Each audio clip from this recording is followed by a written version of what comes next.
Hello, and welcome to Mistworld, a post-apocalyptic world that is covered in a permanent and deadly mist.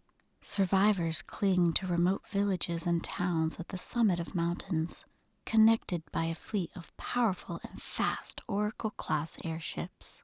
These airships, however, are starting to disappear, one by one, mid-flight. All signs point to a deadly and powerful adversary, and one that must be destroyed before all is lost. Mistworld is the creation of Dan Machuca and is played using the Tiny Dungeon TTRPG system. Now, settle in and enjoy the show. Hello, welcome back to Mistworld. We are back to our regularly scheduled programming and have all of the players in to continue being heroes. When we last left our heroes, they had just gotten the mission from an otherworldly fae to go and retrieve a dragon-killing ballista from a cult who worships dragons and are trying to protect their gods by gathering all such weaponry to themselves.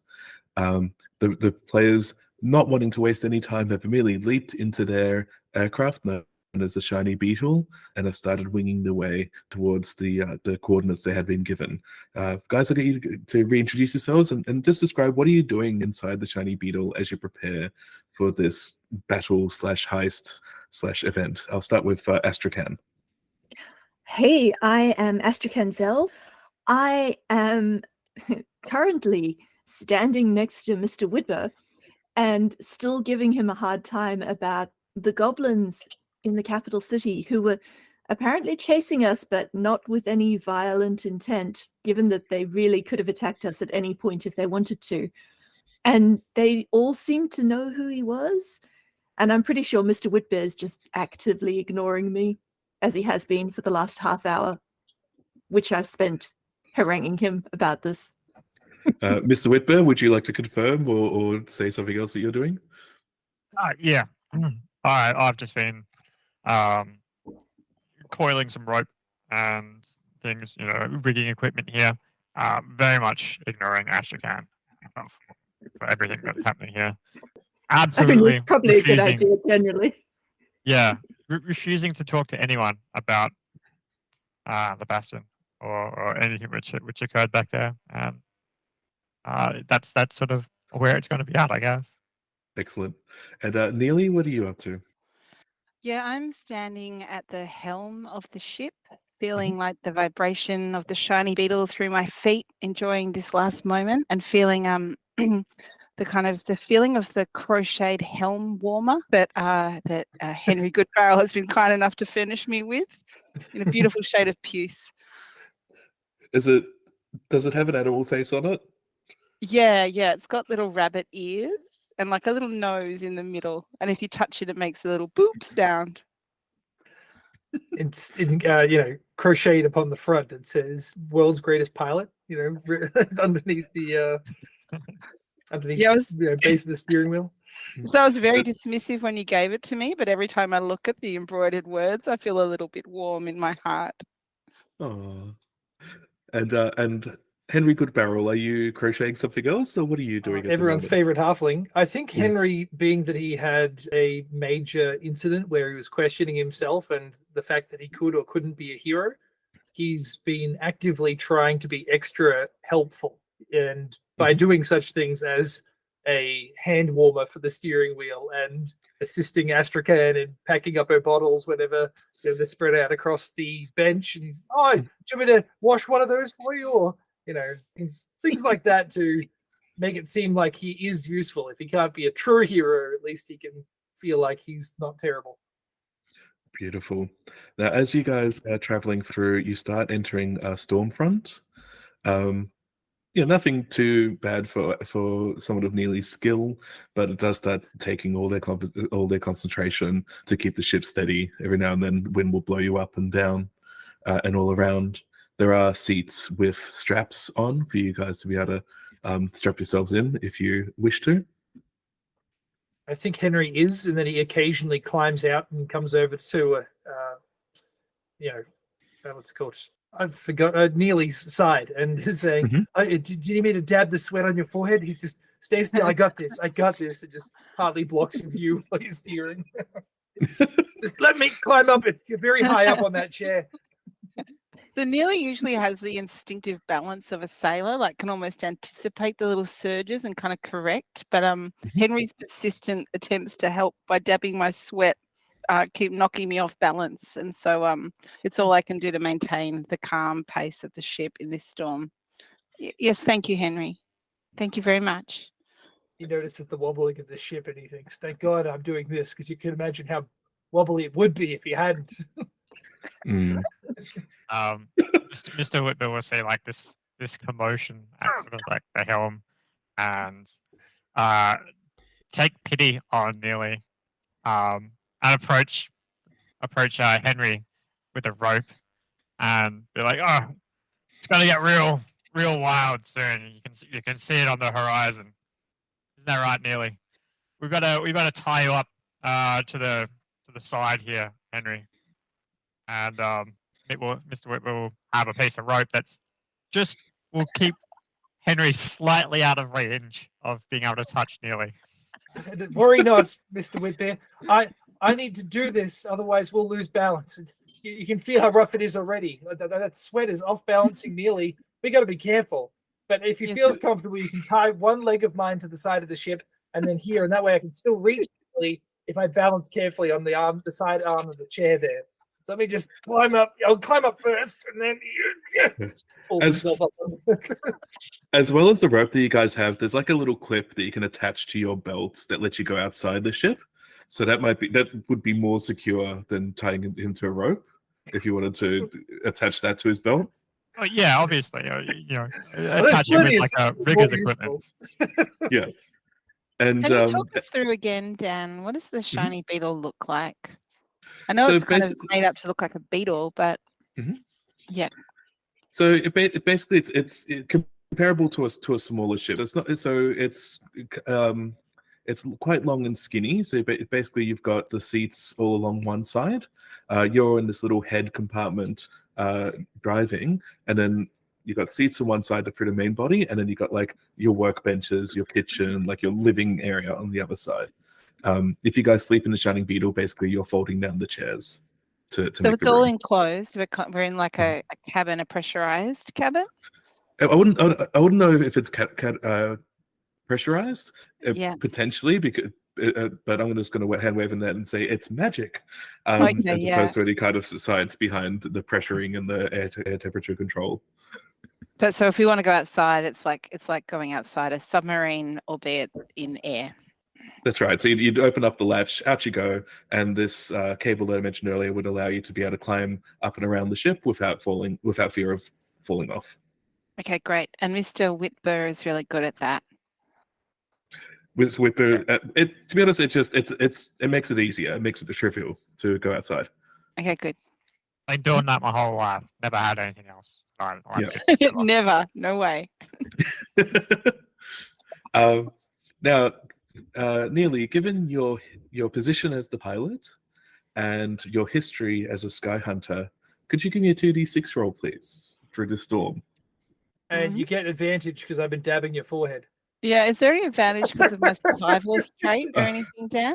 No, there would be advantage if you had the awareness trait or some kind of danger sense. Oh, well, I rolled a 5 and a 6, so I think I'm good.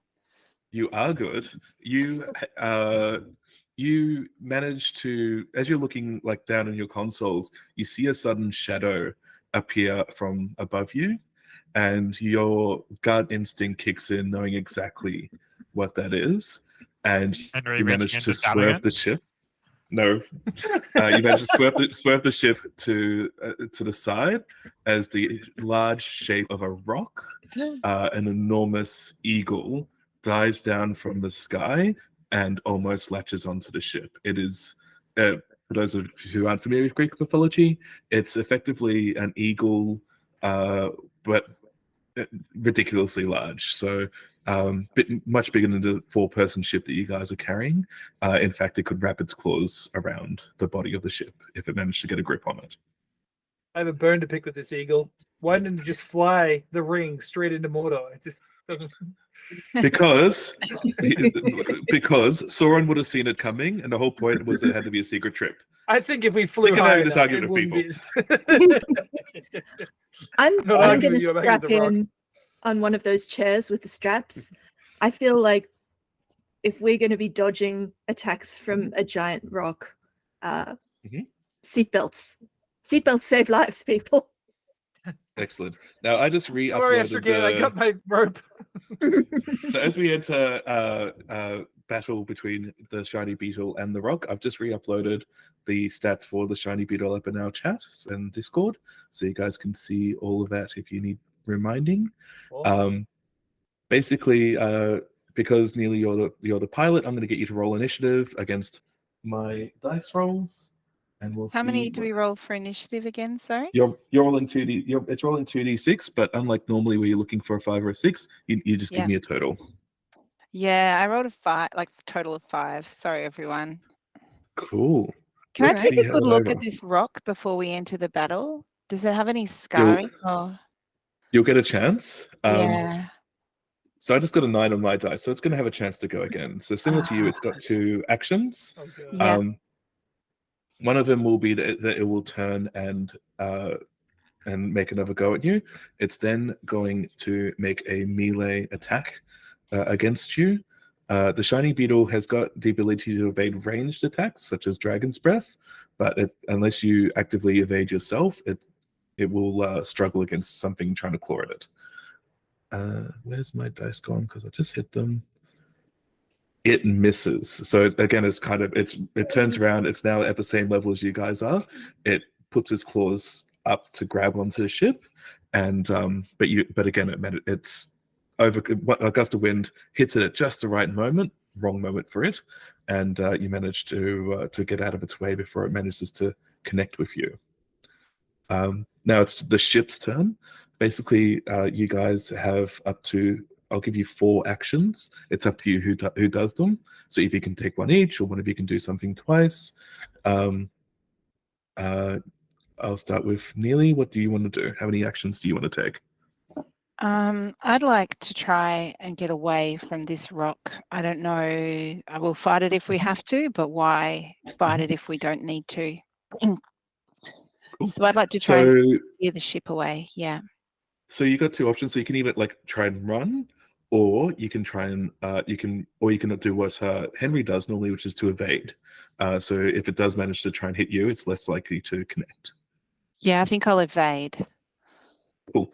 And do you want to take up one of the other actions to try and run away as well? I might just see how this goes first, and can always run in future turns. All right, so that's you done. Astrakan, you can see you've got access to weapons if you want to. You've got the lightning cannon that you've installed. Ooh, I mean, As a reminder, why wouldn't I? Out of curiosity, is that the charge cannon activity? Yep. So basically, it's both. So you've got Great. just to explain to our listeners, what I've done is I've taken a variation of the Mecha versus Monsters rule set from the same producers of Tiny Dungeons. I started out the shiny beetle as a mecha, and I started out this rock as a monster to keep them balanced with each other. So when we talk about things like fuel or defense system, it's because we've converted it from another more sci-fi system and jammed it into this steampunky fantasy one. So you've got 2 options for your weapons. So you've got the charge cannon, which will take up 2 out of 10 fuel that you have, but if you manage to hit, it will deal 6 damage, which is pretty much more than anyone can hope for. Or you can just do quick light attacks that don't cost fuel, but they don't deal as much damage. Well, we're trying to evade, so I think I'm going to start with one of the light attacks, that's the automatic cannon. That's correct. So you're going to roll 2 proficient, so that's 2d6 attacks. And for each one that hits, you deal 1 damage to the creature. All right. And so 2d6 and looking just for a 5 or 6 on success on each one. Correct. Yep. And if you want to spend one of the actions focusing, that will drop that down to a 4, 5, or 6. But it sounds like you've already rolled. I already rolled, yeah. Yeah. And I got a 6 and a 5. Nice. So one attack connects. So you do another 2d6 roll for the second light attack. 1 and a 2. Cool. So one of your attacks hits and one of them doesn't. It's a shame it didn't spread out better for you. Yeah. But you managed to deal 1 point of damage to this thing. It does not like that. I'm hoping that if we damage it a little bit, it will discourage it and make it go try to hunt something easier to eat. Good try. So do we Anything's currently have one more action remaining? Is that right? You've got 2 more left. So you've Ooh. evaded. You've taken pot shots at it as you try and fly past. You can whatever else you want to do, you can try and do. I want to charge a cannon. Henry runs over. I got this. I'm the hero now. All right. Runs over to the cannons. Yeah. So go ahead and roll. So this will be it's an attack with disadvantage. I would say your halfling luck doesn't come into it because technically it's the ship doing it, not you. Okay. Just a normal test then. But a reminder, you've got 2 actions left. You can do the focus action, which will give you a wider success range. Isn't the charge cannon a 2 action thing, or is it 1? I'll spend 2 fuel. No, take 2 actions. No, All it takes 2 fuel. That's all right. I got a 2, so don't worry about that. Yeah. So yeah, you get behind this thing. You're like, I can do this. You grab onto the cannon. You press the big red button, and the big red button shoots a massive lightning blast, just short of its beak. Yeah, it's wow! And I think the pressure from the gun, is there a handle or is it just a button that shoots? Like, because there's 2 people controlling it. Basically, you've both got like consoles in front of you. Okay. So you've got like a stick that you're trying to, and maybe that's why. And that's why Astrakhan's second attack misses, because you, in your eagerness, grab a control off it and then miss with your. I'm helping. As well. And then, Mr. Whitber, you or somebody else could take the final action.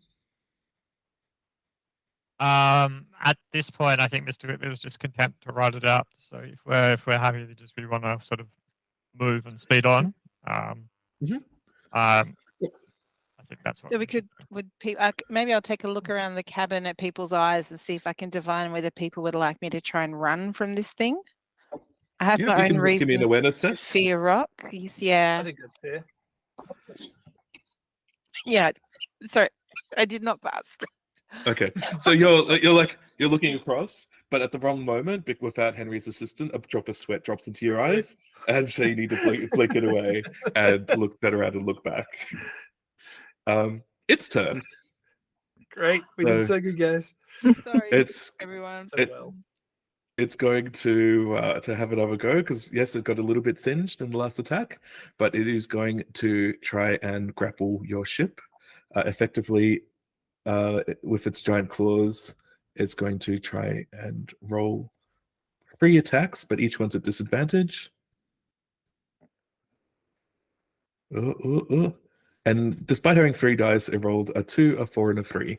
So you guys are very lucky. As it's like reaching out with its claws and trying to like grasp onto you, and it's just failing. Second attack, section action.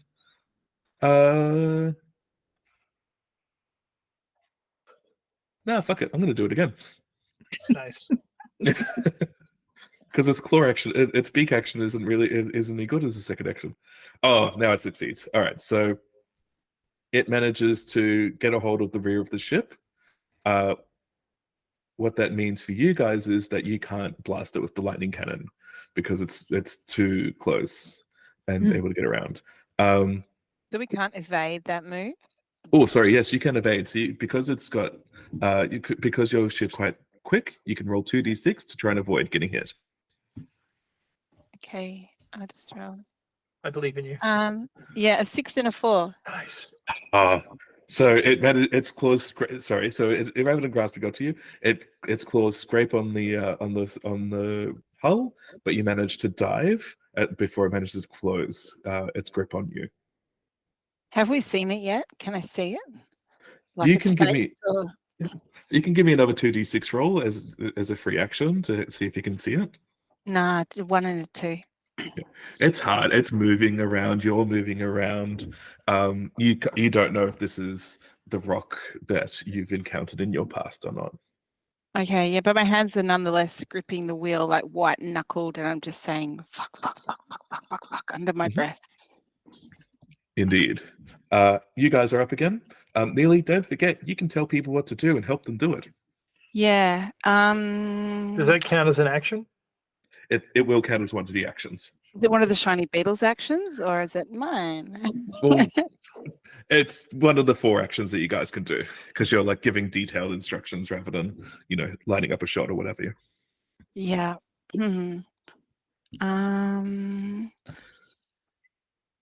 Yeah. Lay down some fire, and maybe we should try and get out of here, Henry.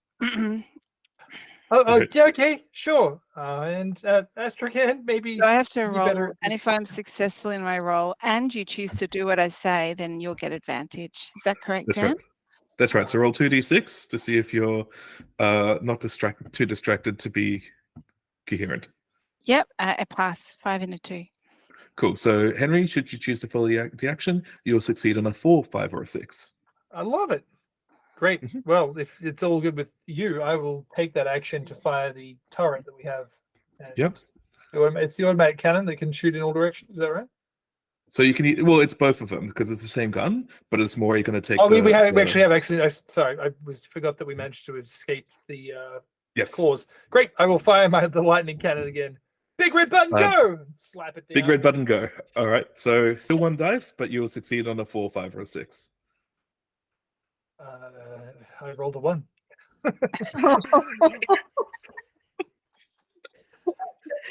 Oh no! 2 wasted actions. The console for this is made for humans, and he's just like peeking. Yeah, just like, peeking over and just slapping at the top.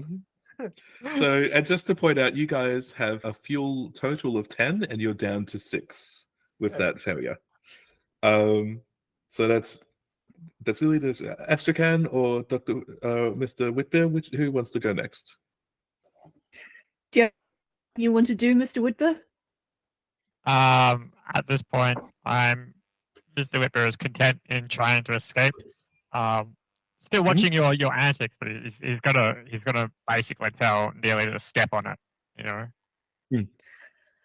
I can move it away from this thing as fast as possible. So He doesn't see a reason to kill it. I can focus and try to use the lightning cannon if we all think it's worth the fuel cost, or I can just try to shoot it with the automatic. I definitely think it's worth it. Just shove Henry away and say, "Get out of the way." Then All right. show us how it's done. Just a reminder, you guys haven't evaded this turn though. Worth it. All right. So you focus up, you shove them out of the way, you take a moment to aim, and then you're going to roll 1d6. Oh my gosh. Mirror. No pressure. That wasn't a good sound. It's a 4. It's a 4. So the good focus means that's a hit. Yes, it does. Yay! Amazing. So as it banks around, it starts rearing up and looks like it's about to attack the ship with its beak, but you manage to blast it full in the chest with a lightning cannon. Eat fire, bird!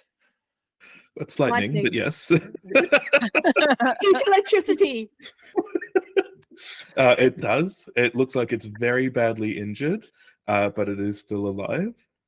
As its face is lit up with this lightning damage, Neely, you get a good look at its face, and you mentioned to me that the rock from your past has a scar on its face.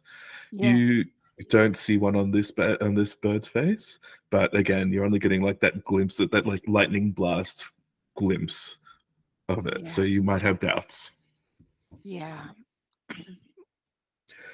It's going to spend its turn trying to get the hell away from you. This will be basically a contested roll, so it's going to roll to try and get away. And if it succeeds, Neely, you're gonna have your chance to chase after it if you want to.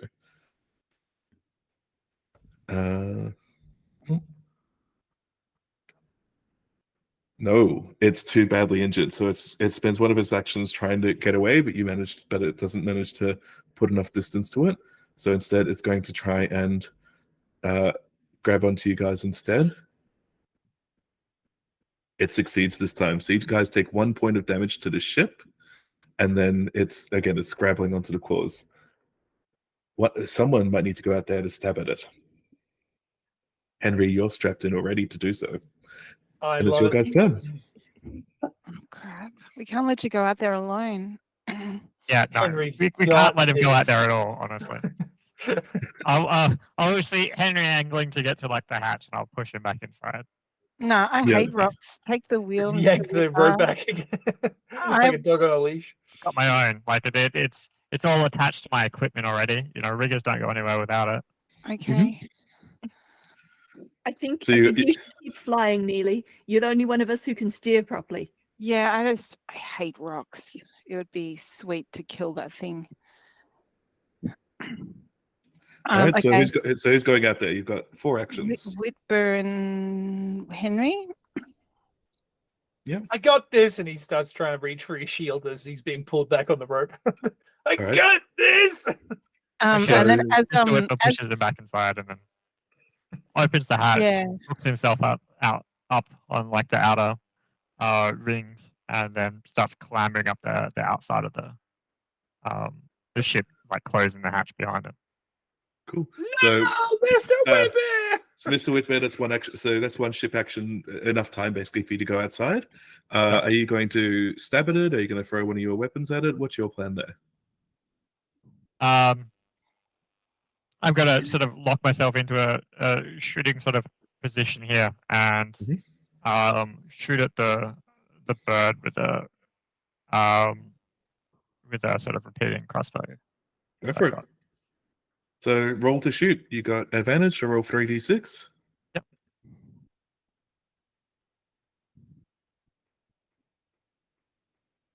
I've got 5, 4, and a 1.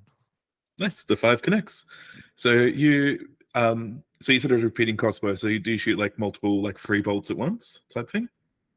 Yeah. Cool. So you manage to hit it.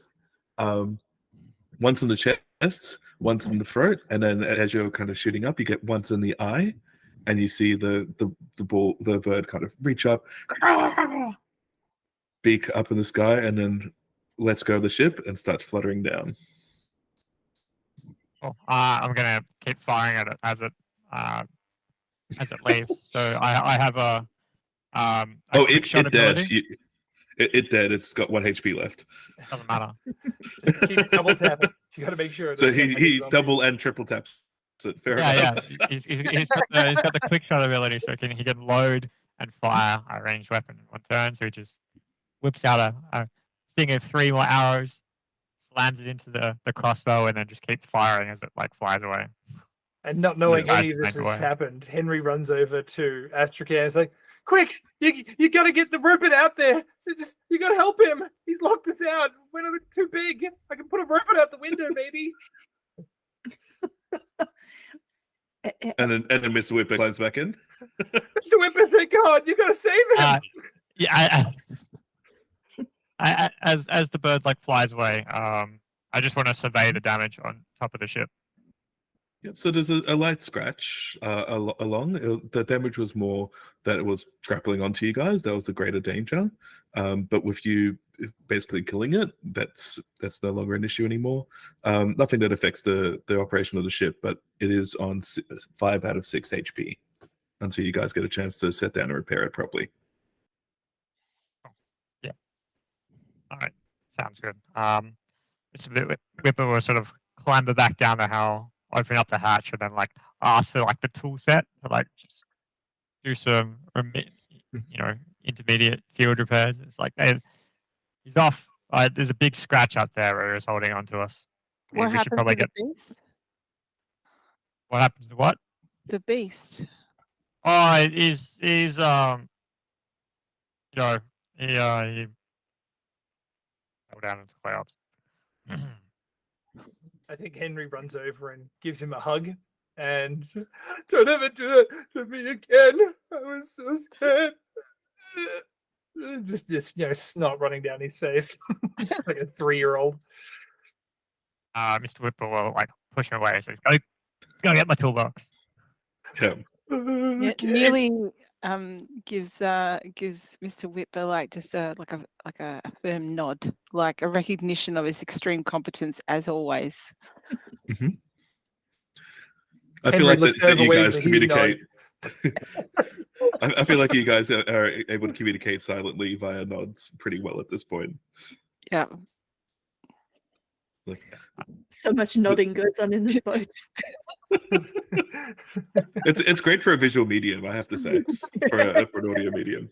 The amount of nods that we happen. We We just cut need to out get it. Connor and Neely's sorry, Connor and Kristen's whole audio and just have nods replaced. We'll know what's going on. We just Good need a context. nod sound effect. Yeah, that's it. I'll leave that up to Lockie in post. Yeah, in post editing. Make it like boing. I really want to sound like the Mario getting a coin. That That's so perfect. All right.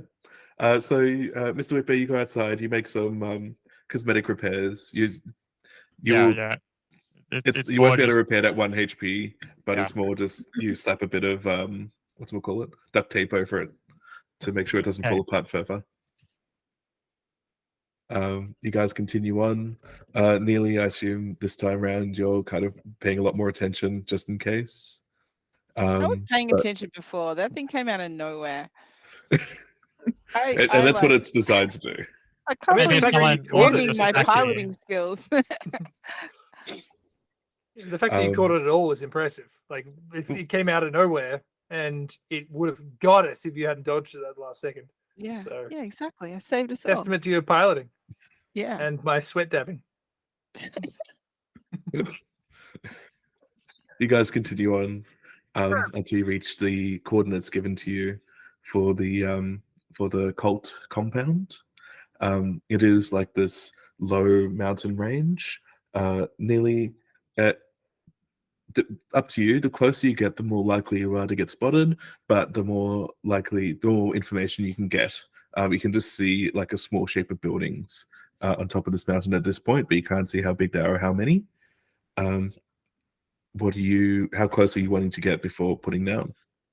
Yeah, I'll have a quick conference with the others, chiefly Mhm. Astrakhan and Mr. Whipper, about what people think.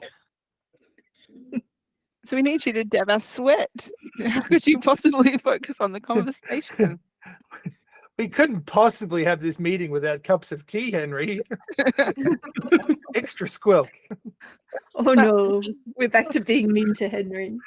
No, I do involve Henry, but I thought you still had like snot and tears. Oh, it's And also, to be hard. fair, he It's went obviously, to it's fuel. fine. So closer. Do we want to take the mean, risk?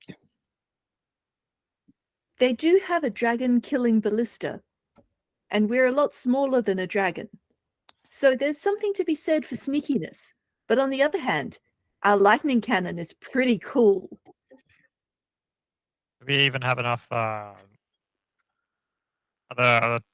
Tesla coils powered enough capacitors powered enough to fire that thing again?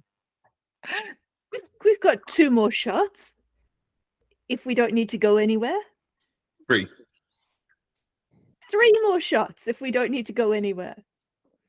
The good thing about those dragon killing ballistas is they're good for hunting dragons, right? And they're clearly not a dragon.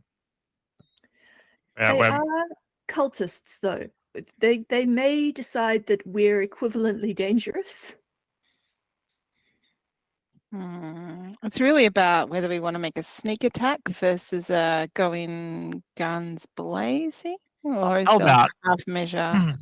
Here's a little theory. How hostile do you reckon they're going to be straight out of the back?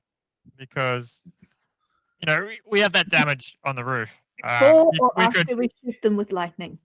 We could dress the damage up, and I'm sure Astrakhan, you could whip up something which would generate smoke, and we could pretend we're really heavily damaged and need help.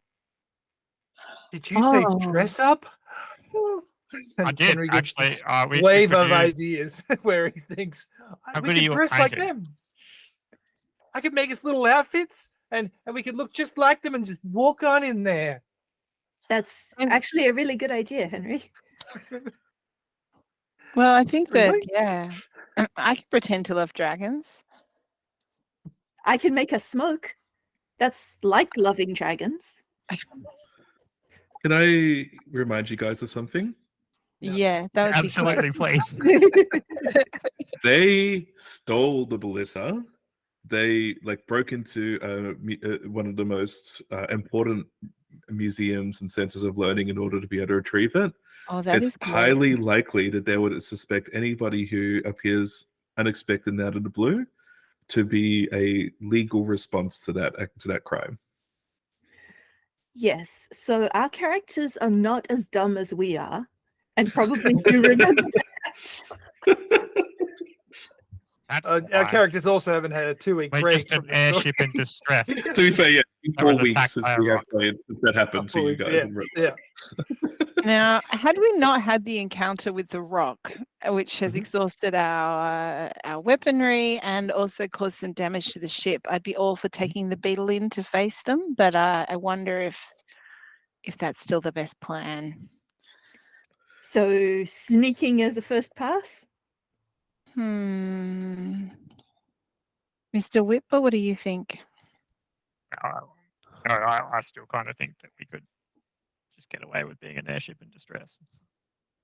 Just happen coincidentally to be landing near them? Well, we were attacked by a rock, weren't we?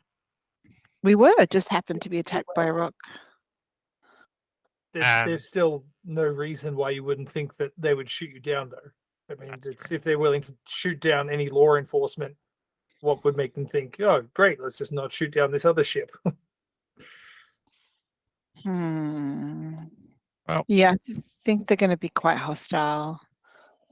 anyway, that we can land nearby and sneak in. And what's the chance that because we can see them, they haven't seen us yet?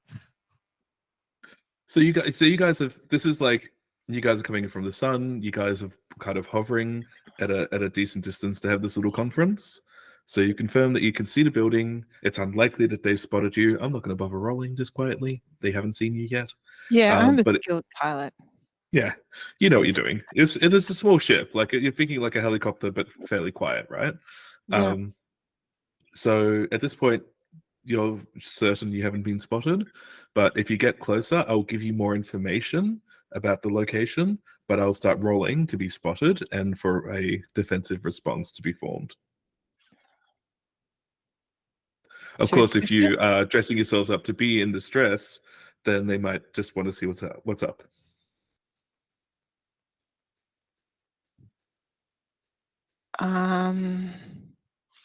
Does there look like anywhere nearby that we could evade to and land and approach this place on foot? Yeah, so you can. So there's a couple of like clearings, fairly spaced out. Like it's not heavily forest. It's the top of a mountain, but it's not heavily forest. So you can either get like maybe an hour or two hike. One thing that you can do, Astra can, we've never kind of really discussed this before, but you can set Darling to pilot the ship.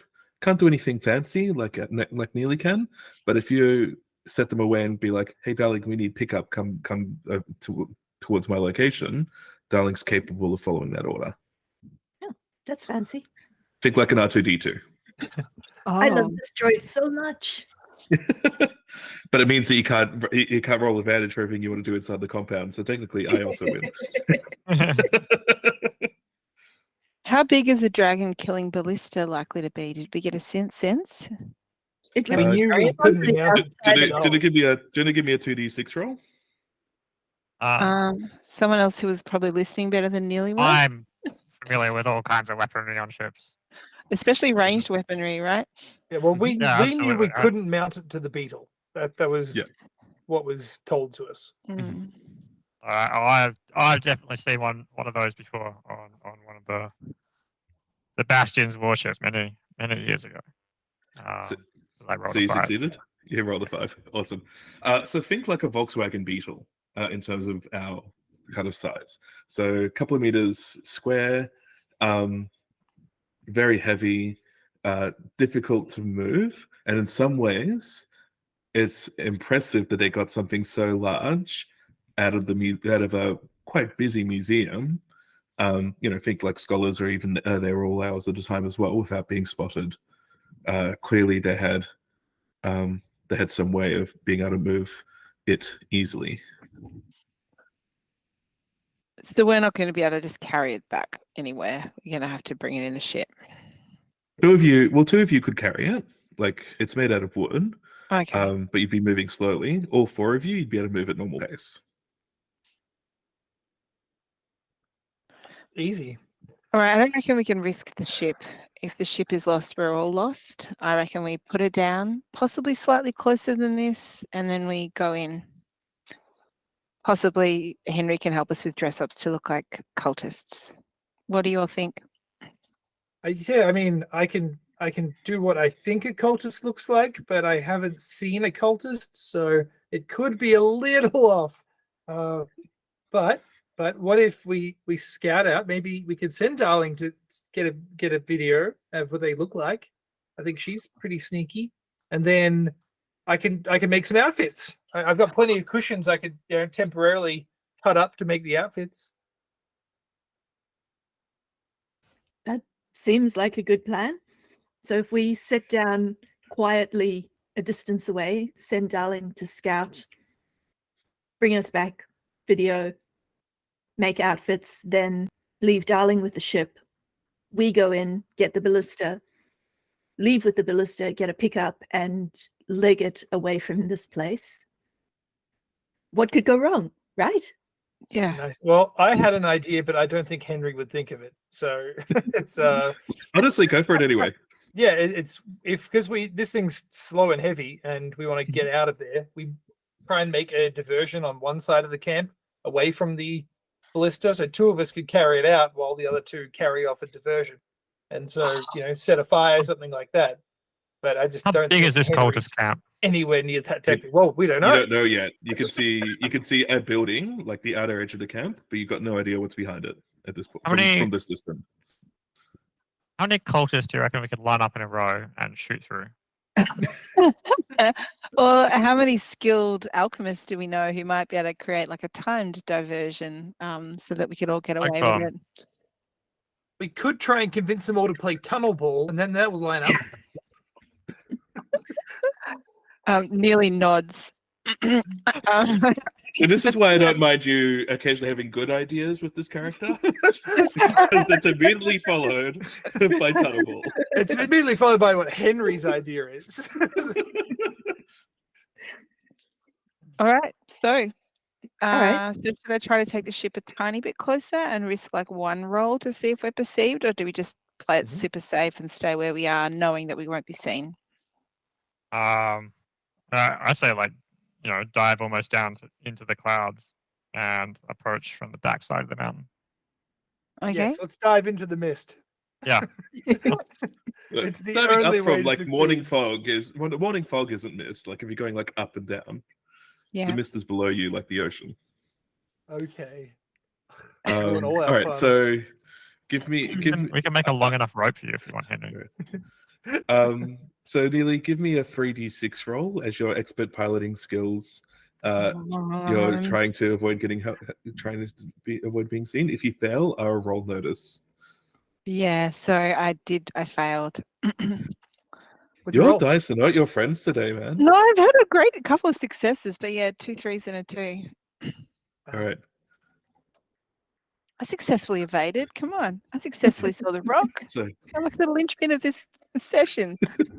So you manage to get closer. What you see is like a stepped pyramid, like the kind of more like the South American pyramids than the Egyptian type ones. It's quite large and in the center of the building. Pyramids. The Azteca type, yep. But then, so that's kind of in the center. It looks quite old and ancient, much like clearly not just built for this cult. Like it looks like it predates the mist from its age. You also see several. You also see about a dozen tents around it. But as you kind of get closer, Neely, unfortunately, you you were kind of like trying to be between the sun and this camp, so anybody trying to spot you would see the sun, but then you dip too low and you see what were just a couple of people kind of milling around, turn and point, and start calling for backup. I got a 5. Do we want to? It looks like they're saying us. Do we want to go with the? We've been damaged by a rock. I haven't had time to make Astrakan. smoke. Quickly, Something you quickly. do like breathing, right? They look like they're just focused on the ship. Two of Yeah. you could potentially pop out and infiltrate while they're distracted by the ship. Or 3. I'm happy to take the ship down alone if the rest of you want to jump off. All right. Do a If token roll. we're just gonna sort of try and infiltrate here anyway, just keep them distracted, I guess. Yeah. Cool. You'll jump out. you Maybe want they'll some follow you smoke? to the landing zone. Do you want some smoke before we try to jump out? Yes. Yeah, that'd I- be great if you can, Astrakan. Do I have time to make a really quick smoke bomb? Yeah, so Astrakan, as you're heading towards a likely landing spot, like close to the camp, but just behind some trees so they won't see you like stop, Neely. Astrakan, could you give me an alchemy roll of 2d6? 3d6 to quickly make a smoke bomb? 3d6 it is. 6 and a 1 and a 4, but got a So 6. First one's only the one that matters. So as you kind of like stop long enough for everyone to clamber out, you manage to drop this smoke bomb to kind of obscure what you're up to basically, and then take off. They don't with that success, they don't realize what's going on. They just think that the only threat is the shining beetle. So what that means, unfortunately, Neely, is that you're going to be a bit quiet for the rest of the session, but it'll pay off later. Trust me. Yeah, that's all good. So the 3 of you hop out. The only permanent structure is that pyramid. Are you guys just going to charge it? Are you guys going to try and sneak up? What's your plan? I'm going would- with sneak. Yeah, ditto. All right. And sorry, where's Darling? Did you leave them behind to help the ship, or are they with you?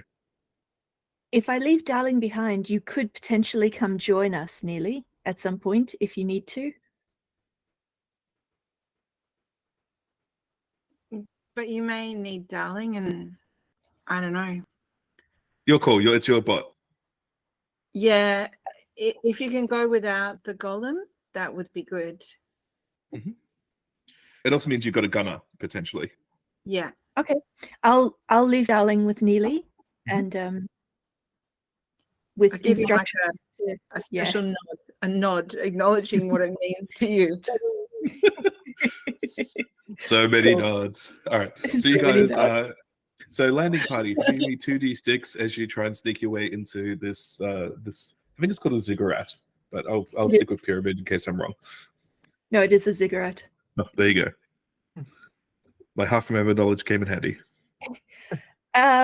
So sneak. Yeah, I know Yeah, what that sneaking. means. Totally know what that means without Darling to remind me. That's a 1 and a 2. Nice. Whitbeard, did you similarly succeed at failing? No, absolutely not. I got 3 and a 1. Nice. I And got a Henry? 5 and a 6. Henry is so sneaky. Henry, since you got 2 successes, I'm going to let you give one of those to one of your teammates. I think I'll give it to Who's your favorite? Astrakan, only because he's seen Mr. Whitbeer and how powerful he is. He's not worried. He took down a Alright. rock on his own. So It's true. It's true. All right.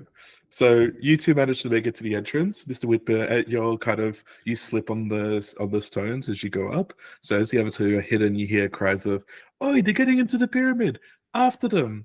And 3 of these cultists, they're wearing these like dark red robes. Unfortunately, Henry did not have any couch cushions that would have matched them to be able to damn it. get through. And they're all kind of carrying crossbows in response to the shiny beetles incursion. Mr. Whitbear, what's your plan? Are you going to stick with your friends, or are you similarly going to cause a diversion and run away? I'm going to shoot from the hip. You're going to shoot. All right. Roll to shoot. We get 2 actions, right? Is that You correct? do. So you can shoot. You can shoot at each of them if you wish, and hope they've got 1 HP each.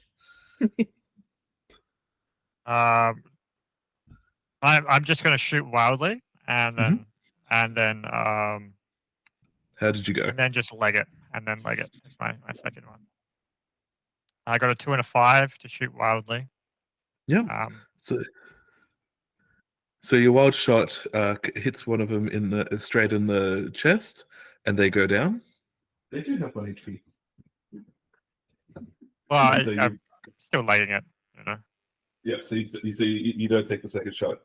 So this guy sees you right inside. They start chasing after you. When you guys enter this ziggurat, you have a choice of either going straight ahead or going to the right. Or you can lay a trap. I'm Ooh, gonna I lay. make a trap. What's your trap going to do? My trap is going to trip up anyone who is coming along here at any speed. So people walking might miss it, but anyone running along the corridor who doesn't know it's there will hopefully trip and go sprawling and make a loud noise as well. So it's like a loose tripwire. So if you you can step on it and go over it, but if you run and get caught up in it, it'll go taut. All right. Well, you know somebody's chasing after you because you've heard this guy chasing after Miss Whitber. You know someone's coming behind you. Is that the effect you're going for? Yeah, to slow them down and make sure if anyone comes in after them, we get some kind of warning, hopefully. All right, roll 3d6 with your advantage. The warning will be, who put this here? Really against health and safety. 4, 4, and a 1. Boy, nobody. I don't think anyone's succeeded on an advantage roll yet. No. So as you're tying this together, you just managed to get the last knot in, and then you look up, and this cultist is standing over you with a dagger. We're going to enter into proper initiative at this point. So if the 3 of you could give me initiative rolls, so remember 2d6 and give me a total. Okay, where are my dice? As a 7 treat you for Henry. 3. Yep. I'm distracted because I'm on the floor trying to tie a wire. This was for you. I got it just for you. Do you like it? I got a 10. 10. All right. So the good news is that you go first, then and then Henry goes next. So what's your plan? The trap I wanted away was me shooting anyone who came down the hallway in the chest with a crossbow. Yep. And so roll to stick to that plan. Got a 5 and a 3. You take him out. I was expecting potentially a non-lethal approach, but no, never mind. The guy goes down. He lands on top of Neely, and just Neely's covered in blood. Neely? What's that? Astrakhan. Sorry, Astrakhan. Apologies. Right. Astrakhan, do you have any explosives? I can do. Give me 5 minutes. I don't think we have that long. Can you trap this guy's body? Sure, I can try. All right, roll to booby trap a corpse. Fun things that Dan never expects to have to say twice. Before that happens, I am obviously stealing everything of worth. All right. Yeah. All right. He's a cultist. There's nothing of worth aside from a dagger and a room. Yeah, no. At 1, Henry 2, looks and on in 3, horror. I fail to booby trap the corpse. It's covered in gunpowder that you're going to turn into some kind of flash trap, but it's like not going to surprise anyone. Yeah. All right. So from this point, you guys can go straight ahead, deeper in, or you can turn to the right down another corridor. Henry, you're our leader. Which way should we go? Right is always right, and he starts, huffing it down that way without, leading the way, holding his shield. So just so you guys know, don't ever say Henry's the leader again while I'm drinking. That always killed me. I'm So you guys. Mr. Whitmer's going to stay behind at this intersection after reloading the crossbow, and we'll wait a few minutes before following along, essentially. All right. So I'll say that you're short on you don't come to the first room, at least initially. So you guys come across a doorway at the end of the hallway. As you guys turn, as you try it, it appears to be either stuck or locked. What's your plan there? Does it have a keyhole? It does. Can we have a look through the keyhole and see if there's anything that we Sure. can see? It's too high up. Give me a boost. Give me a 2d6 roll. 4 and a 4. Both of you are trying to look at the same time and getting nowhere. All right, I give Henry a boost. All right. So Henry, you look through. It looks like a fairly sparse room. There's a few tables. It looks like it might be some kind of like a cafeteria or something like that, or a meeting room. There's like one larger room. table. There's not much in there apart from a table. It might be a cafeteria. But you also spot one statue, but as you kind of watch it, it looked like it moved a little bit. It's a statue that moves. Maybe it's like Darling.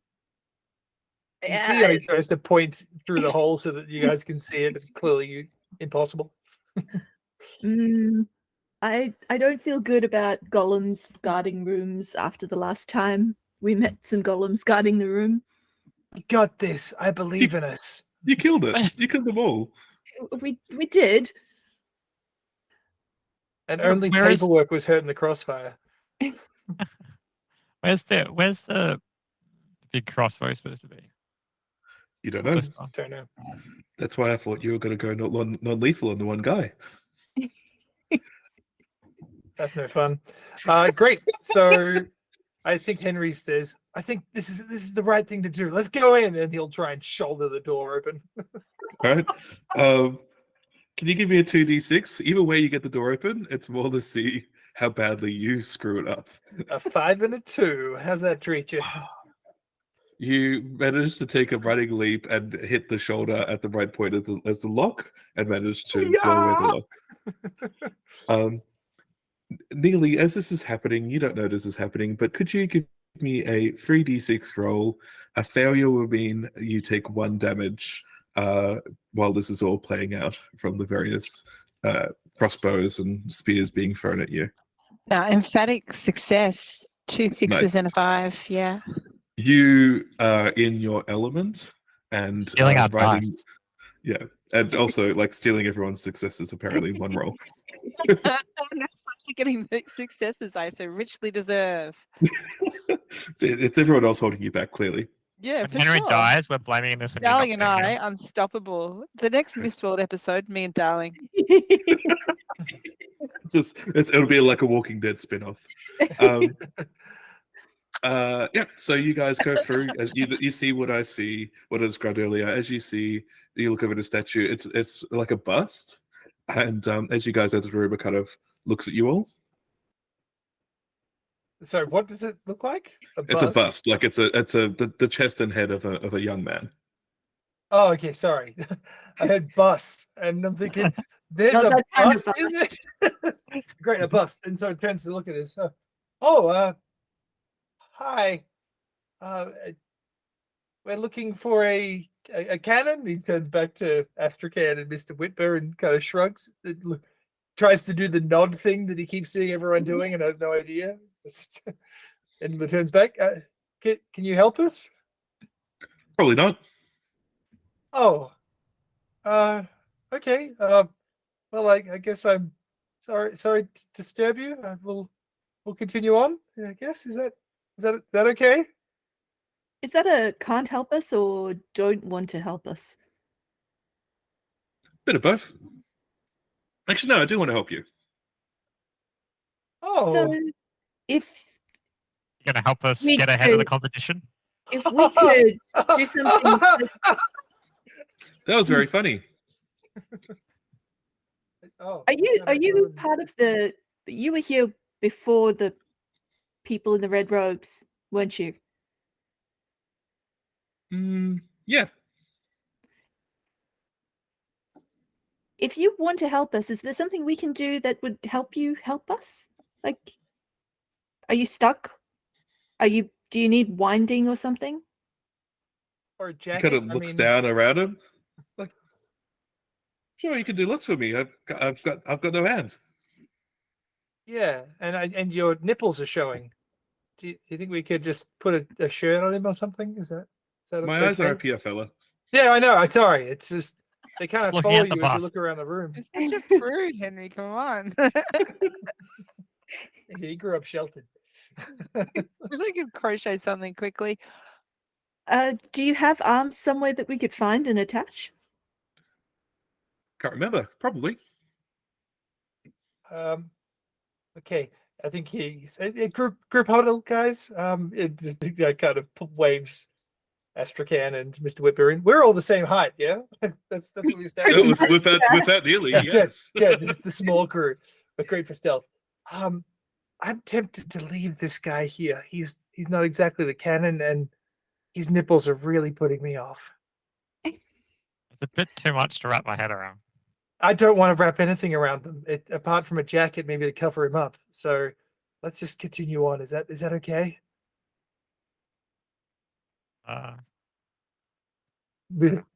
Henry looks back and just sees the nipples still looking at him. Okay, I'm really uncomfortable, guys. They follow me around the do room. nothing to cover up. Okay, let's. Okay, well, thank you. You've been lovely to meet. Yes. And he kind of bows awkwardly and tries to walk backwards out the room. I really have. Yes. He says as okay. she leave the room. So I are you think we going should out have the way gone you straight. came? Yeah, I want to go back the way we came and head straight instead. Are there any other doors in the room? There's one on the far side of the wall from where you came in, and then one on the left from where you came in. Armless guy. Do you have something you'd like us to call you, by the way? Sam. Sam. Do you know what's behind those doors? Rooms? Why are Do you you know still what's in the room? talking to him? Henry? Sorry, it's really off-putting still. Just shut your eyes. Okay. And he covers his eyes with his hands. Ow, my shield got. Damn it. Ow. Don't worry, man. He's armless. Do you know what's in the rooms, Sam? No. Do you know what's in any room other than this one? No. All right, then. I go and check if the doors are locked. Break a leg. I would rather not. I'm sure you. Oh, okay. That's how you feel about it. So both doors are openable. Neither one are locked. Do you want to go to the? I'm going to call it east or to the south. I'm going to pick east, and I'm going to be very careful and sneaky opening it in case there's somebody on the other side, in the hopes that they don't notice the door open a crack so I can look through. All right, roll 2d6.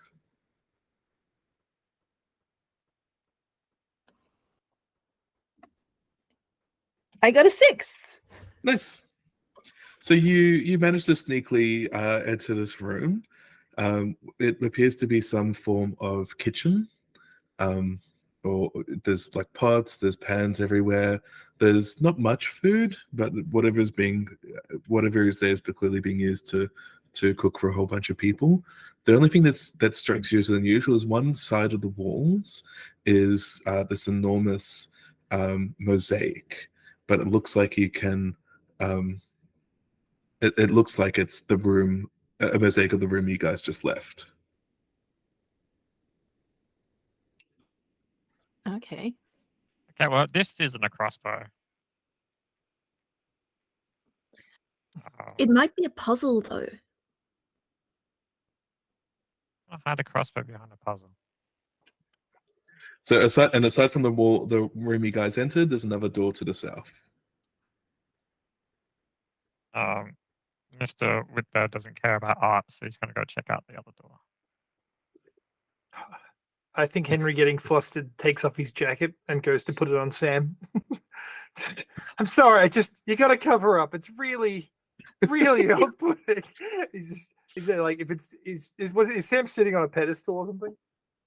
Yeah, it's like a little pedestal. So he'll drag over a chair and stand up onto it so he can reach the pedestal to put this jacket that he's wearing over him. So he's dropped his shield and sword, and then gone and putting this jacket over. Like, put your you just maybe, yeah, okay, I'll do up the buttons. Cool. And so he does up the buttons along the front of Sam, and there, look, that's much better. See, look, now everyone's comfortable, and he'll go back over and pick up his shield and sword. Excellent. What do you think, Sam? So you're in room 1, we'll call it. Nearly so far, you're staying in room 2, which is the kitchen, and Mr. Whitber opens the door to room 3. Room 3, it looks like it's some kind of like a meeting room almost. There's like just rows of chairs set up. You see that the floor has like this red spiral pattern to it, and up on one wall you see somebody's written in like some kind of crayon or chalk the word "stay low," like in a corner. No other doors? There's one the door you came in from, and then there's one door to the south and another door to the east. Okay, I'm just going to watch the one to the south. You're gonna go to the south room? Yeah. Cool. I keep on saying that nearly. Astrakhan, what are you doing? You've seen him into this room.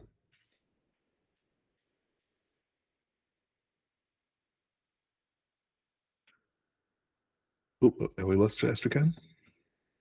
I think she's muted. Oh, she's muted. We'll leave her for the moment. Lockie, are you going to follow into the next south room? Yeah, I think he'll follow Mr. Whitber at that point, because Sam is, looking reasonable, and so he'll quickly cough and like, oh wait for me, and then chase after Mr. Whitber and start heading south. So we've gone through the east room and we've gone through the south door, and that's come into the same room that Astrakhan's in. Is that correct? Yeah. So it's trying to imagine. So basically, if you think like 4 rooms making a square, and there's like one room on the bottom, tacked onto the bottom right of that. So you guys have gone through 1, 2, and then going down the right hand side, and you've missed one room to the east, effectively. Sorry, to the west. All right, so you guys go down into the last room down here. As you walk in, it looks like it's some kind of storage space. It's got a few kind of crates here that look fairly new. Nothing big enough to hold the ballista as you know it. And the walls have been engraved with all these like little labyrinths, this like labyrinthine design. And hanging from the roof is an iron chandelier, just kind of swinging to and fro slightly. Henry, you're a halfling. You're good at stealing things. Go check out some of those barrels over against that wall. See if there's anything useful in there. I think he looks up at the chandelier and says, "Wow, we used to have one of those back at my mum's house. Well, I mean, at the weekend holiday house. But yes, we still had one. Sure, yeah, I'll check the barrel. I'll check the boxes." And he, runs over quickly. Yeah. I'll rummage the nearest ones as well. Cool. So you guys start rummaging through. It looks like it's certainly more of the robes in the box that Henry finds. It looks like they're on some kind of recruitment run or preparing for one. So these are the robes that the cultists wear? They did, yes. Oh, perfect. You should totally take some of those. And Mr. Whipper, you open one and it looks like it's full of books, basically little tracks. Like, okay.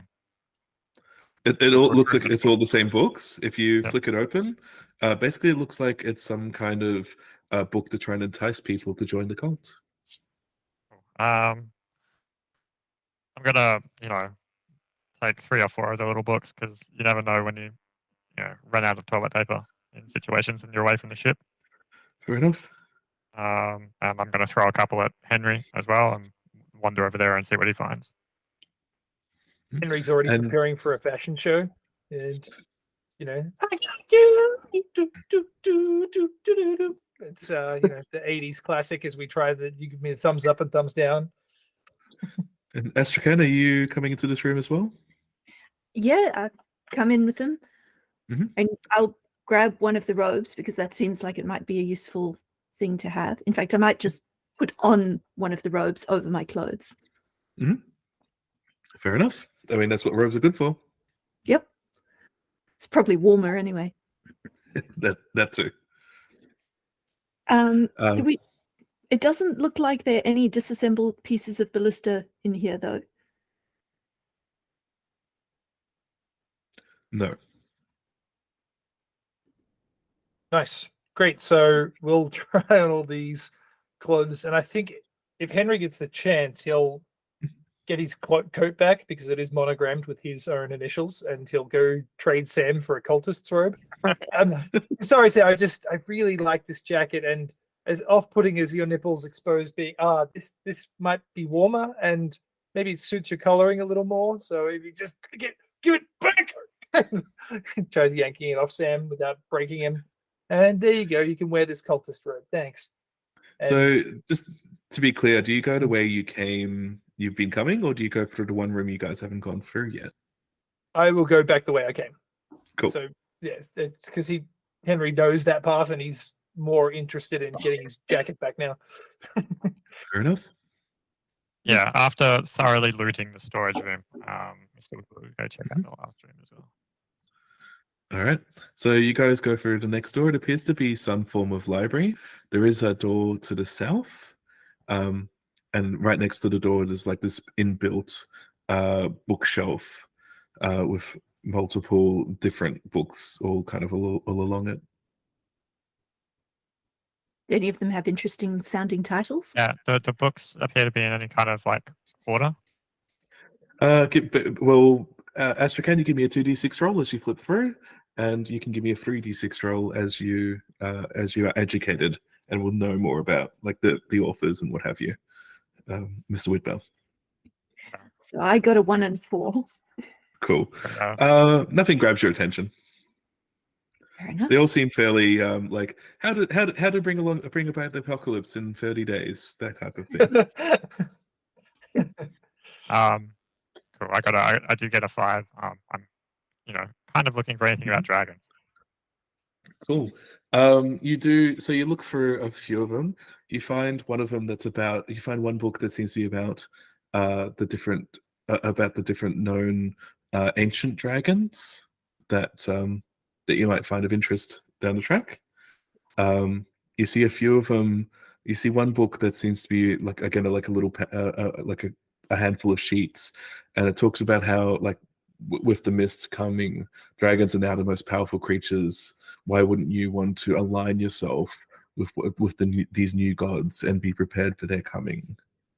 Things like that.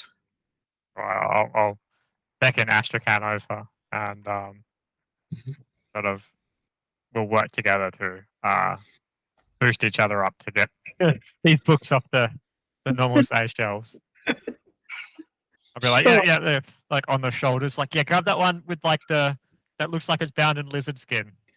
And So Astrakhan, you're on top. Apparently so. I also Give me a d6 roll because I think this is funny. I'm missing my droid. Yes. That's a 2. Cool. You don't know why I asked for that. It's constantly imagining you. Hey, darling, can you? Oh. Oh. Yeah. And nearly while you're up in the ship, every now and then you see the darling like rear up, like it's heard something. Oh, and then down again. Boom, boom, boom. Bad Boop, food. boop, boop. Right. What's the plan? There's one door to the south that you guys haven't checked. Let's go check it.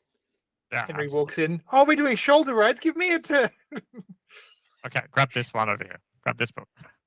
Oh, okay, cool. Let me just put my jacket on. Sam wouldn't give it back. And yeah, I'll reach up and grab whatever you want. I'm going to go open the door while they mess around with the books. It appears to be locked, and you do not see a keyhole. Oh. Can Well, I? Henry, you did so well with the last one. Why don't you open this door as well? Can Okay. I, before Henry gets there, try to use my my touch of magic to get some gears and bits of metal out of my pocket and sort of spring whatever latch is hidden in this door to undo it? Sure. Roll a 2d6. So,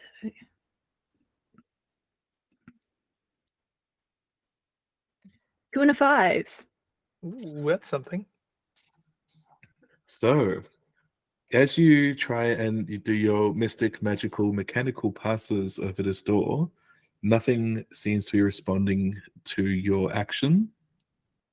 However, you do sense something else, like somewhere else in the room is trying to, but you're not directing your energy at it.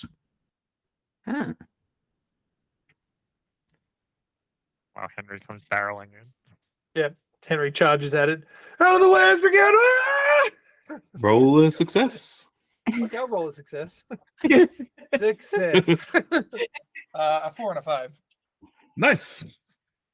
So, Astrakhan, you possibly feel there's something very dodgy about this door as you realize it has no mechanical parts.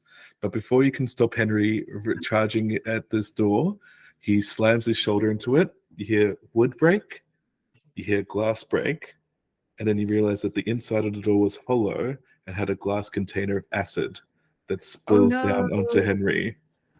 Oh, my face! And you take Oh, one it's so beautiful. and you take 1 point of damage as it eats into you. Oh, God. I imagine he's horribly disfigured now, just on one side of his Your face. gear, I'll say your gear is, but I wanted unless him to be that's- his face. I think it was going to look cooler. if you hit the door with your face, then yes, it's your face. It's definitely, I think, because he rammed it with his shoulder, and so being it shattered, he's got this like acid burn mark down one side of his face and shoulder. It makes you look more heroic. He's rolling on the ground, holding his face, bleeding out. Not bleeding out, just bubbling. His face is melting on him. Astrakhan, I you're get a nothing. chemist. Yeah, chemist. I will Reckon it's pour like- random chemicals onto Henry in hopes that one of them helps. Oh, I was going to say, do you reckon it's like the mist jellyfish where if you pee on it, they get better? Anything, it hurts so bad. Try. Can I make an alchemy check to try to neutralize the acid? Please, yes.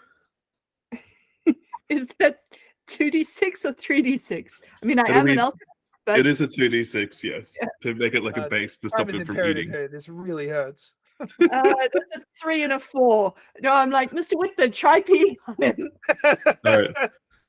Unfortunately, your shield, You while don't it's need still to pee. functional, takes some acid to it.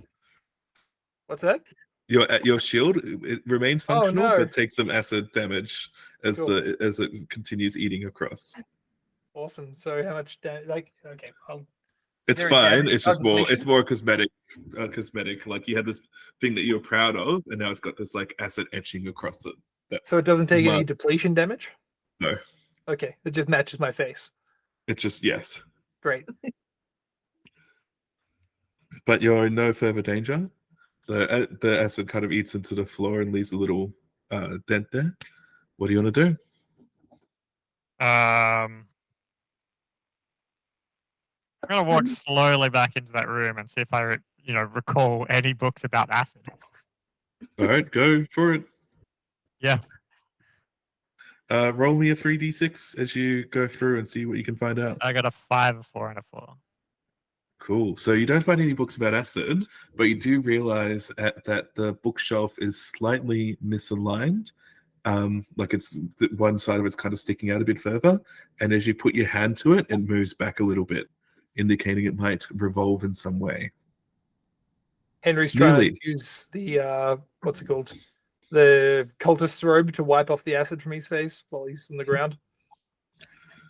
Nearly, could you give me another piloting 3d6 roll to see if you're managing to continue to avoid damage? Yeah. Okay, a 6, a 3, and a 2. Cool. Are you starting to fight back, or are you getting Darling to fight back? How many of them are there? There's a lot. Like these tents were all sleeping quarters for them. We still only have a limited amount of fuel, right? So the fuel only worries about the big mega 6 damage cannon. You can do light attacks all day without draining the battery.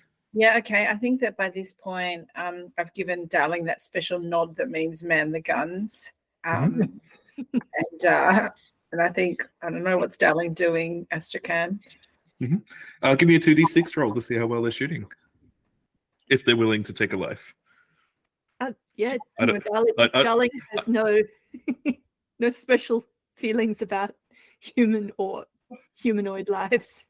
Oh, good. So we thought it was bot without Isomos laws. That's exactly what I would have it running around. I mean, it is a bot that I made, so 2d6 you said. Yes, please.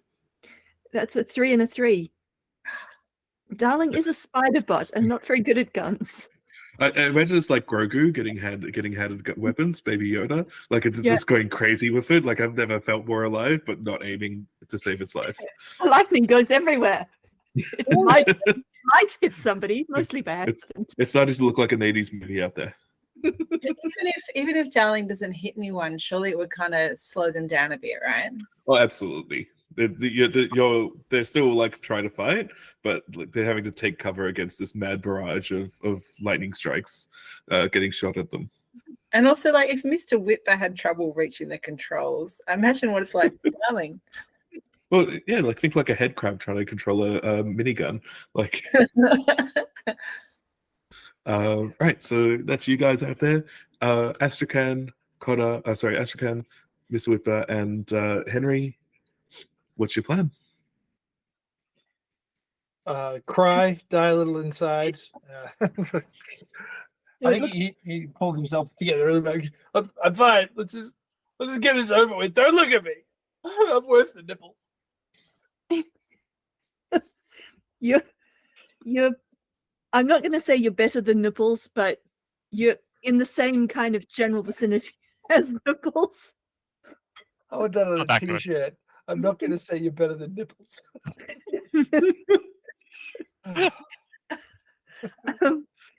So it looks like the text can one day move. something appropriate will make it to a t-shirt out of this show.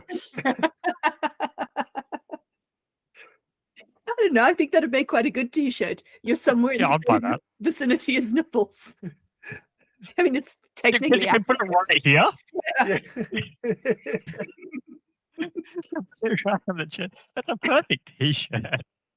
I think if we made the entire thing like a really thin mesh, except for that label, so it just blocks off the nipples, and then everything else is skin tight mesh, so you can see everything else. instant hit. Yeah, love it. Instant tit. All Sorry, right. what are we doing? That's the question. So, right now, yeah? You're in the library. Miss Whipper's just spotted there's something unusual with one of the library with one of the bookshelves. You're no longer in danger of getting melted, but you are quite badly hurt with half your HP. Well, no, half your HP gone at base. And Astrakhan is trying and failing at helping you with some kind of potion. Yeah, I think to cover up his hideous visage, Henry rips up some of the material of one of the other cultist robes and kind of makes a face wrap, so you can just kind of see one eye sticking out now. He's become a Phantom of the Opera himself. Very Mad Max. Yeah. Right. I can't see anything about assets, so Good luck. No, but It's fine. you Let's do go. see one of the library shelves moves. I'm gonna Open the try and bookshelf. work out how to open the bookshelf. And also, what's through that door that Henry just like? Oh, Well, nothing. Astrid, It was just a fake. the fake door? Real Mhm. fake doors. Right. It was a real fake door. It was trapped for Like against university. people who like to smash through doors. Yeah, I'll fiddle around with this bookshelf and try and work, like All right, see what's give up me with a it. Type thing. give me a 2d6 roll to see if you can figure it out. No, I'm just starting to pull all the books off the shelf. Yeah. So you start pulling some of the books, and in the 6 seconds of an action, you have no effect. I can This shelf looks like there's something behind it. try using my artificer ability again. See if Mhm. I can kind of undo the latch or activate whatever moves the bookcase. Yeah. All right. Come on, Techno Wizard. What do you got? Roll to techno. I rolled to techno. I failed to techno again. Add another 2 dice minutes. because you succeeded earlier, and you had a hint that where it is. Because he desperately wants someone to succeed. A third. And it's a 6! Woo! Hey! I did a thing! All right, Connor, could you give me a 2d6 roll, please? Sorry, Mr. Whitbear, could you give me a 2d6 roll? Just fours, man. All fours. Cool. So you're like next to the bookshelf, trying to tear books off. Astrakhan, you reach out with your techno magic powers to try and work out how to activate this book. And as most people probably expect that by now, you succeed. You connect with the bookshelf, and it spins. It spins a small portion very quickly. And before Mr. Whitbear can react or jump off the platform I he's in, use my goblin agility. it's not an attack; it's a trap. Okay. It spikes that are on the side, designed to catch people who aren't aware of them as it spins around. Gets you, and they deal 1 point of damage. Cool. But the good news is you're looking at the ballista. So for people who may not be aware, it's effectively a very large, as I said before, 2x2 meter crossbow. It's got wheels. There's a sack tied to it in one corner. You see a handful of kind of standard spears. Looks nothing special about the weaponry that you can tell, but they're large enough to be kind of loaded in and used as weaponry for this device. You spot a couple of other crates in there as well. What do you want to do?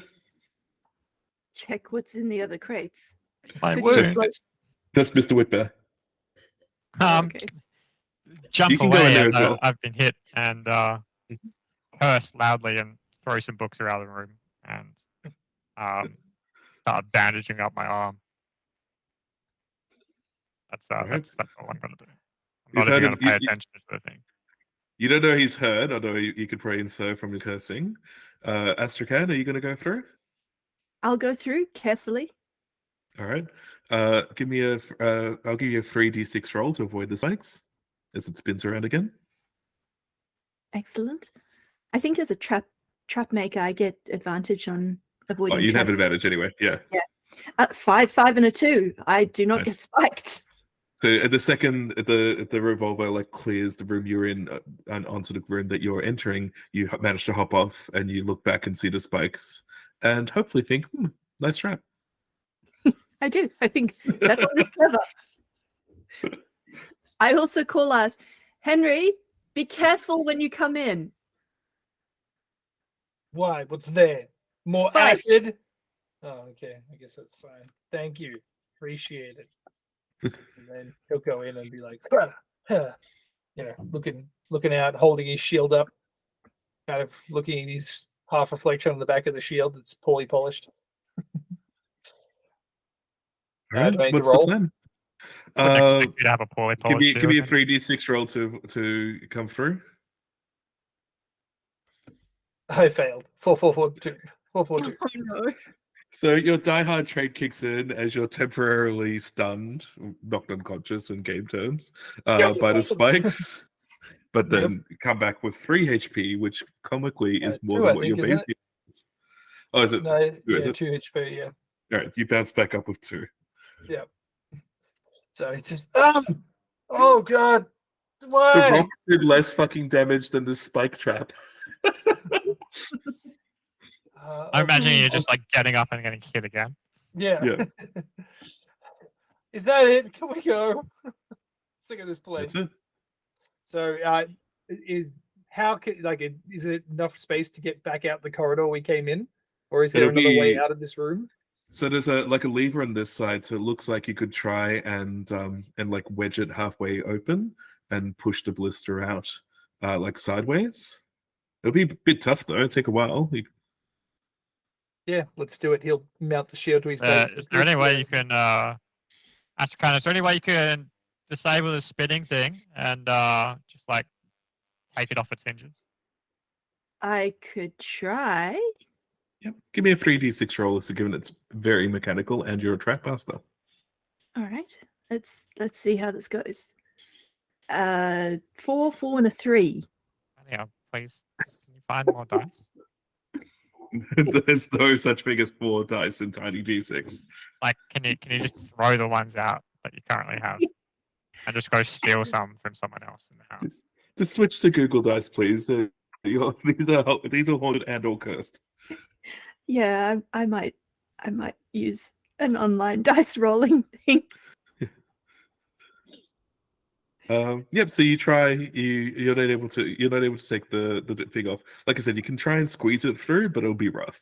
You can also try disassembling it, but that'll take some time. And possibly you don't know how well Neely's doing it. Neely and Darling are both doing out there, but you can hear the faint sounds of battle above you. Mm. I think Henry's just like, let's just get it out of here, okay? And then we'll try and, we can't really take it back through that room without risking it getting cut up, though, can we? No, you're able to like lock it in place from this side, the revolver, so it won't spin around anymore. So you can like shove it out the door, but you're like, to quote friends, you'll need to pivot it. It'll take a bit of time in doing. All right. Well, I think that's the best option for us little folk. Yeah. Anyone else against that? We know the way back. We know the way back this way, and it just seems like it's probably our best option. Yeah, that makes sense. Cool. So yeah, let's do it. All right. So as you guys manage to work your way out of the room that you're in, Neely, could you give me the 2 final rolls as you try and avoid getting hurt? Sorry, so 2 rolls of 3d6. So we have 1, 2, and 2. Cool. Oh, so God. you take 1 point of damage to the ship, Okay, 2 rolls of 3d6 it was. and then you got 1 more. Okay. 5, 3, and 1. Cool. So you're down to 4 out of 6 health on the ship. But And Darling have another go on the guns. yeah, it's more cosmetic at this point, but yes. See if you're able to thin the herd a little bit. Come on, Astrakhan. Go, Nashkan. 1 roll of 2d6. 5 and a 1. Nice. It was my for the encouraging first- nod.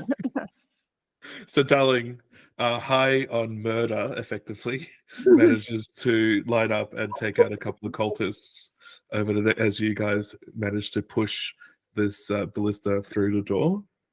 What we'll do is we're going to end it there, as you guys need to find your way out safely.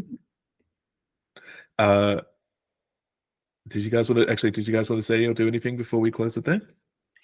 I did want to check what was in those crates before we leave the room. If you leave the other 2 to do the pivoting, I'll give you a quick. I'll let you go through the crates. There's 2 of them. They're quite small. One of them is like a pair of metal boots. You don't have enough time to kind of see what they are, but they look like they're quite heavy, but they don't seem to be armor. With that point, and the other thing you find inside the other crate is what looks like some form of excuse me, of black spearhead, but unlike the others where it's just like standard steel, these ones give off some bad juju vibes. I feel like this is not something that a cult should have. I'll point out that both of these items are in the room with the dragon killing device. Yeah. Is there any way we can take them with us as well? Yeah, you can just chuck them on the thing. I think we should take them with us as well. Mhm. Even if it just means we chuck them out into the mist somewhere. I don't think the cult should have them. Once you've got more time, you can examine them both to see what they are. Yep. Cool. All right. And then epilogue time. I will eventually run out of these. Before I go into epilogue though, so this is the halfway point for this series. So looking forward to what happens in the final few. But epilogue.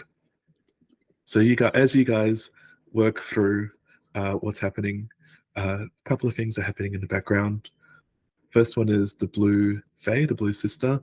She's watching from somewhere else, and she's worrying because she had told herself what needed to happen, but she still doesn't know if she's done the right thing, bringing you guys in. You have another little small figure on board the Hope and Grace, a little intruder running around trying to avoid giant spider webs as they make their way through the ship. And you have Neely's son somewhere else, still alive from when they were separated, but scared and alone. And we'll leave it there. Damn. Ooh. Oh no, the hope and grace.